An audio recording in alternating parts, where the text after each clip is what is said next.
Shoutout nga pala sa may-ari ng bahay na to. Lalo na sa anak niya, si Boss Jerome. Yan. Siya lang kasi ako kumontak sa akin. Kasi dati may ginawa kami sa taas nila.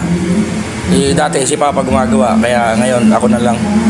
Yung tatay ko, dahil umuwi ng Mindanao tatay ko eh. Kaya ako na lang gumagawa. Shoutout sa iyo pare. Salamat. Mga boss, nandito tayo ngayon ulit sa aming project. Yan. Yung nakaraan na ginawa kong gate, ayun o. Yan, yung malaking yan. Garahe lang kasi ito mga boss.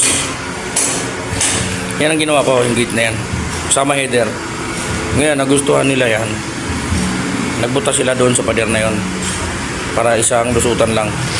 Ngayon, nagpagawa sila ng gate na ulit. Yan. Maliit na yan. Yan lang para doon sa ano na yan. Yan. Kaya sa mga gusto magpagawa dyan, no? Kahit garahe yan, kung ano pa man yan, kayang-kaya natin yan. Kontakin nyo lang kami. Madali lang namin makita, basta dito lang kayo sa Kabuyaw. Handa na kami mangontrata. Yan. So, kita nyo. So, hanggang dito na lang muna tayo. Salamat.